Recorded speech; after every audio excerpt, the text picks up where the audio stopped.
नमस्कार दोस्तों, आइए जानते हैं देश विदेश के दिन भर की ताजा और बड़ी खबरें।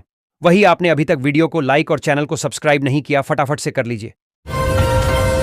शिमला मनाली में कैसा रहेगा मौसम? घूमने का प्लान है तो पहले पढ़ लें वेदर फॉरकास्ट। उत्तर भारत में गर्मी बढ़ने के बीच लोग हिमाचल में बड़ी संख्या में घूमने जा रहे हैं। लेकिन अगर आपका भी कोई प्लान है तो घर से निकलने के पहले एक बार शिमला मनाली के मौसम के पूर्वानुमान पर नजर जरूर डाल लें। जो चुप रहकर भी किसी देश की सेना को बोतल में बंद रख सकता है, रक्षा मंत्री राजनाथ सिंह ने कहा। वो जब बोलेगा तो भारतीय नौसेना की तारीफ करते हुए रक्षा मंत्री राजनाथ सिंह ने कहा कि अगर पाकिस्तान कोई हरकत करता है तो संभव है कि इस बार संभवतः हमारी नौसेना जवाब देने का काम करेगी। बिहार में उच्च जाति आयोग का गठन, चुनाव से पहले नीतीश सरकार का बड़ा फैसला। बिहार में 6 महीने के भीतर विधानसभा के चुनाव होने हैं और उससे पहले राज्य सरकार के इस कदम को बिहार की सामान्य जातियों को साधने के मकसद से उठाया गया कदम माना जा रहा है। ऑपरेशन सिंदूर के डेलीगेशन में शामिल शशि थरूर को लेकर कांग्रेस के अंदर इतनी हलचल क्यों है? केरल से पार्टी के सांसद और सोशल मीडिया पर चर्चित चेहरे शशि थरूर को लेकर कांग्रेस के भीतर क्या चल रहा है? राहुल गांधी के हाथों में सत्ता मिली तो पीओके होगा भारत का हिस्सा, कांग्रेस सांसद प्रमोद तिवारी ने किया बड़ा दावा। प्रमोद तिवारी ने कहा है कि जब राहुल गांधी के हाथ में देश की सत्ता होगी तो पीओके भारत का हिस्सा होगा। वहीं बीजेपी सांसद संबित पात्रा ने आरोप लगाए हैं कि कांग्रेस के लोग आतंकियों के मरने पर आंसू बहाते थे। धारावी मास्टर प्लान के तहत बनेंगे 58,532 घर और 13,000 से ज्यादा कॉमर्शियल यूनिट्स। जाने फिर भी क्यों आपत्ति जता रहे लोग? धारावी के पुनर्निर्माण के तहत बताई गई घरों की संख्या अनुमानित है 251.2 हेक्टेयर की। इस जमीन पर किराएदारों को फिर से बसाया जाएगा। असम के परिवार का दावा, 2 लोगों को भेजा जा सकता है बांग्लादेश।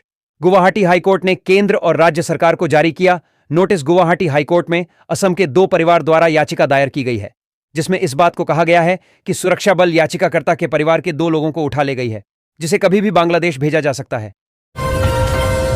अंकिता भंडारी हत्याकांड में 3 आरोपी दोषी करार। क्या है यह पूरा मामला? अंकित भंडारी की गढ़वाल की रहने वाली थी और एक बेहद सामान्य परिवार से थी। घर की आर्थिक स्थिति अच्छी न होने की वजह से ही वह नौकरी की तलाश में निकली थी। ये जो पाकिस्तान के बब्बर हैं वो हिंदुस्तान के गब्बर हैं, बीजेपी बोली। ऑपरेशन सिंदूर से सबूत गैंग खुश नहीं। संबित पात्रा ने कहा कि राहुल गांधी ने यह नहीं पूछा कि कितने पाकिस्तानी एयरबेस नष्ट किए गए, कितने आतंकवादी मारे गए। उन्होंने सिर्फ यह पूछा कि कितने भारतीय विमान गिराए गए। पंजाब में भयंकर धमाका। पंजाब के श्री मुक्तसर साहिब में देर रात पटाखा फैक्ट्री में हुए विस्फोट में 4 लोगों की मौत हो गई और 20 से अधिक घायल हो गए। मणिपुर में शांति बहाली का प्रयास जारी। विधायकों ने सरकार गठन के लिए मांग की तेज। मणिपुर में राजग के 10 विधायकों ने राज्यपाल से मुलाकात कर 44 विधायकों के समर्थन का हवाला देते हुए सरकार गठन की मांग की है। विधायकों के इस समूह ने सरकार गठन को जनता की इच्छा बताया। दिल्ली में किन महिलाओं को मिलेंगे महिला समृद्धि योजना के 2,500 रुपए? इन परिवारों को स्कीम से रखा जा सकता है। दूर दिल्ली में सरकार बनने के 100 दिन बाद भी बीजेपी महिला समृद्धि योजना को लागू नहीं कर पाई है। इसमें देर क्यों हो रही है? अमित शाह पुंछ दौरे पर। गृह मंत्री अमित शाह आज पुंछ के दौरे पर हैं। कल जम्मू कश्मीर दौरे पर शाह गए थे। बदलाव का वाहक बनती मधुमक्खियां, देश को मीठी क्रांति की ओर ले जाने की क्षमता। मधुमक्खी पालन ऐसा व्यवसाय है जिसमें रोजगार, पर्यावरण संतुलन, कृषि उत्पादकता और ग्रामीण अर्थव्यवस्था की संभावनाएं घुली हुई हैं। ये संभावनाएं केवल शहद बेचने तक सीमित नहीं, बल्कि एक पूरी मूल्य श्रृंखला का निर्माण करती हैं जो भारत को मीठी क्रांति की ओर ले जा सकती है। पढ़ें सोनम लववंशी का आर्टिकल। बड़ी उम्मीद के साथ जनता चुनती है अपना प्रतिनिधि। आंकड़े बता रहे सांसदों की उपस्थिति का लेखा जोखा संसद में विभिन्न मंत्रालयों से संबंधित अलग अलग स्थायी समितियां होती हैं।